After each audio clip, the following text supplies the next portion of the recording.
نبی صلی اللہ علیہ وسلم افضل الذکر لا الہ الا اللہ افضل الدعاء الحمدللہ۔ دیکھیں، ہر بندہ یہ چاہتا ہے کہ میں اعلیٰ سے اعلیٰ کام کروں، عرفہ سے عرفہ کام کروں، بہتر سے بہتر کام کروں۔ اب امام الانبیاء حضرت محمد رسول اللہ صلی اللہ علیہ وسلم نے فرمایا کہ سب سے بہتر ذکر، سب سے بہتر تسبیح، سب سے بہتر ورد وہ کیا ہے؟ لا الہ الا اللہ، جس کے بارے میں خود محمد رسول اللہ صلی اللہ علیہ وسلم نے فرمایا کہ ساتوں آسمان، ساتوں زمینیں یہ ایک پلڑے میں ہوں اور یہ کلمہ دوسرے میں ہو تو یہ وزنی ہے اس سے۔ اب آسمان تو بہت بڑی چیز ہے، آسمان پہ جو سیارے ہیں، جو ستارے ہیں، یہ سورج ہیں، ایک نہیں بہت سارے سورج ہیں۔ مثلا ہمارا جو سورج ہے اس کے گرد گھومنے والے سیاروں کو کہتے ہیں سولر سسٹم۔ ایسے 1 خرب سولر سسٹم ہماری گلیکسی کے اندر ہے، جو ہماری گلیکسی ملکی وے ہے، اور اس ملکی وے جیسی 1 خرب گلیکسیاں اور ہیں۔ تو یہ کلمہ جو ہے نا ان سب پہ بھاری ہے، تو اس کی تفصیل انشاءاللہ ہم آئندہ رکھیں گے۔ دوسری بات آپ نے فرمائی کہ افضل الدعا، سب سے بہتر دعا کیا ہے؟ الحمدللہ۔ اچھا، نماز بھی سب سے بہتر دعا ہے۔ ہم نماز کی ہر رکعت میں الحمد شریف پڑھتے ہیں، لیکن کبھی ہم نے یہ سوچا ہی نہیں کہ ہم اللہ سے مانگ رہے ہیں۔ یہ ایک بہت بڑی دعا ہے۔ دعا کے آداب میں یہ ہے کہ جس سے مانگنا ہے پہلے اس کی تعریف کی جائے۔ اب اس میں تعریف کیا ہے کہ الحمدللہ، جتنی قسم کی بھی تعریفیں ہیں یا ہو سکتی ہیں وہ اللہ ہی کی ذات کے لیے ہیں۔ اب اللہ ہی کی ذات کے لیے ہیں، کیا معنی؟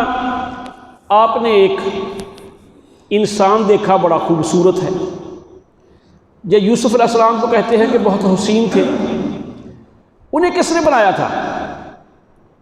اگر حسن یوسف کی آپ تعریف کرتے ہیں انڈائریکٹ وہ بھی اللہ کی تعریف ہے، اور پھر محمد رسول اللہ صلی اللہ علیہ وسلم کتنے اعلیٰ عرفہ عظیم تھے، اگر آپ کی تعریف کرتے ہیں تو آپ کو کس نے پیدا کیا؟ وہ بھی اللہ کی تعریف ہے۔ اگر آسمان کے ستاروں کو، چاند کو، ان چیزوں کو آپ بڑا سمجھتے ہیں، یہ کس نے بنائے ہیں؟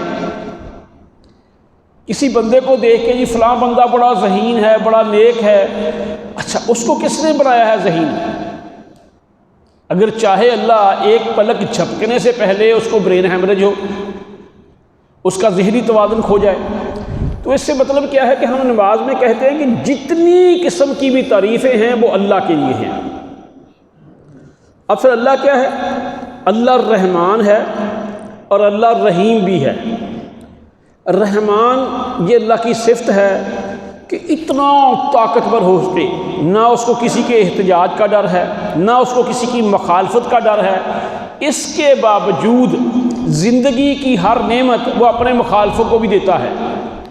یعنی ہوا جس کے بغیر ہم سانس ہی نہیں لے سکتے، یہ کافروں کے لیے بھی ہے، مسلمانوں کے لیے بھی ہے، یہ سوروں کے لیے بھی ہے، گدھوں کے لیے بھی ہے، کھچروں کے لیے ہے، نبیوں کے لیے بھی ہے، فرشتوں کے لیے بھی ہے۔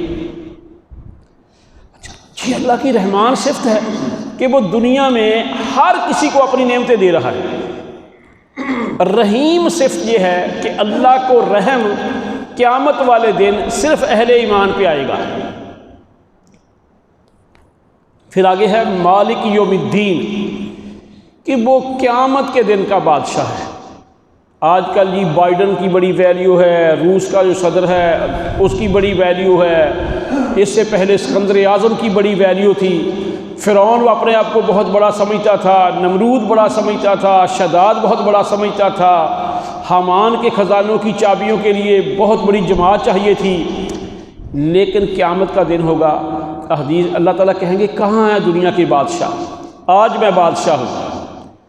تو اللہ رب العزت ایک ہاتھ میں آسمان کو ایک ہاتھ میں زمین کو لے لیں گے، بلکہ ان کو چینج کر دیں گے، بدل دیں گے، ان کی جگہ نئے لے آئیں گے۔ پھر ہم کہتے ہیں ایاک نعبد و ایاک نستعین، اللہ کی تعریف کی پہلے، پھر کیا کہا؟ ایاک نعبد و ایاک نستعین، اے اللہ تیری ہی عبادت کرتے ہیں اور تجھ ہی سے مدد چاہتے ہیں۔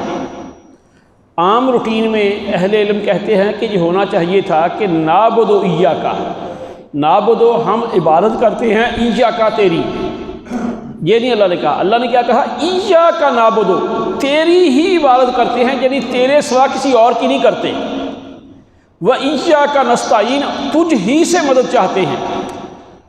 اچھا، اب یہ پہلے تعریف کی، اب چاہتے کیا ہیں؟ ہمارا جو نوجوان ہے وہ کہے گا یار بڑی گاڑی چاہیے، کوئی کہے گا یہ بڑا گھر چاہیے، جس کو اولاد نہیں وہ کہے گا مجھے اولاد چاہیے، جس کو نوکری نہیں ملی وہ کہے گا کہ مجھے اچھی نوکری مل جائے، جو الیکشن میں ہار رہا ہے وہ کہے گا جی میں الیکشن جیت جاؤں۔ اچھا، اہدنا الصراط المستقیم، یہ دعا ہے، یعنی ساری اللہ کی تعریف کی، اللہ کی بڑائی بیان کی، پھر یہ بتایا کہ اللہ تو ہی بادشاہ ہے، پھر کہا کہ اللہ تیرے سوا ہم کسی اور کے در پہ نہیں جاتے، ہم تیرے ہی ہیں، تیرے ساتھ مخلص ہے، بس تیرے ہی ہیں۔ اور پھر کیا کہا؟ ایاک اہدنا الصراط المستقیم، کہ یا اللہ ہمیں سیدھا راستہ جو ہے نا اس کی ہدایت کر، اہدنا ہدایت کر۔ ہمارے ہاں اکثر ترجمے والے، ترجمہ اصل میں نا کسی بھی زبان کا صحیح متبادل نہیں ہوتا، وہ کہہ دیتے ہیں کہ ہمیں سیدھا راستہ دکھا۔ کئی غیر مسلم کہتے ہیں لو جی مسلمانوں کو تو سیدھے راستے کا نہیں پتہ ابھی تک، ہمارے نبی حضرت محمد صلی اللہ علیہ وسلم بھی یہی پڑھتے تھے، اہدنا الصراط المستقیم، کیا انہیں بھی نہیں پتا تھا؟ ہدایت کر کا معنی یہ ہوتا ہے کہ یا اللہ سیدھا راستہ دکھا بھی دے، یا اللہ سیدھے راستے پہ چلا بھی دے۔ ایسا نہ ہو کہ جیسے بہت سارے مسلمان ہیں انہوں نے اسلام تو قبول کر لیا، نہ نماز پڑھتے ہیں، نہ روزہ رکھتے ہیں، نہ اسلام کے اصولوں پہ عمل کرتے ہیں۔ آگے کیا ہے؟ کئی ایسے ہیں کہ ساری عمر یہ کرتے رہتے ہیں، مرنے سے پہلے بدک جاتے ہیں۔ یہ ایک بڑی جامع دعا ہے کہ مجھے سیدھا راستہ دکھا، اس پہ چلا اور فوت ہونے تک اس پہ قائم رکھ۔ اہدنا الصراط المستقیم، کہ یا اللہ مجھے سیدھے راستے کی ہدایت کر۔ پھر ہے سیدھا راستہ کون سا ہے؟ صراط الذین انعمت علیہم، ان لوگوں کا راستہ جن پہ تیرا انعام ہوا، گرانٹڈ، سرٹیفائیڈ، تصدیق شدہ، انعام یافتہ نبی، انبیاء اور صحابہ ہیں۔ ان کے علاوہ جتنے بھی لوگ ہیں ان کے بارے میں ہمارا گمان ہے کہ یہ نیک ہیں، ورنہ جن کو سرٹیفکیٹ مل چکا ہے وہ کون ہیں؟ انبیاء اور صحابہ، ان کے راستے پہ ہمیں چلا۔ اور ساتھ ہی غیر المغضوب علیہم ولا الضالین آمین، نہ کہ ان لوگوں کا راستہ جن پہ اللہ تعالیٰ غضب ہوا۔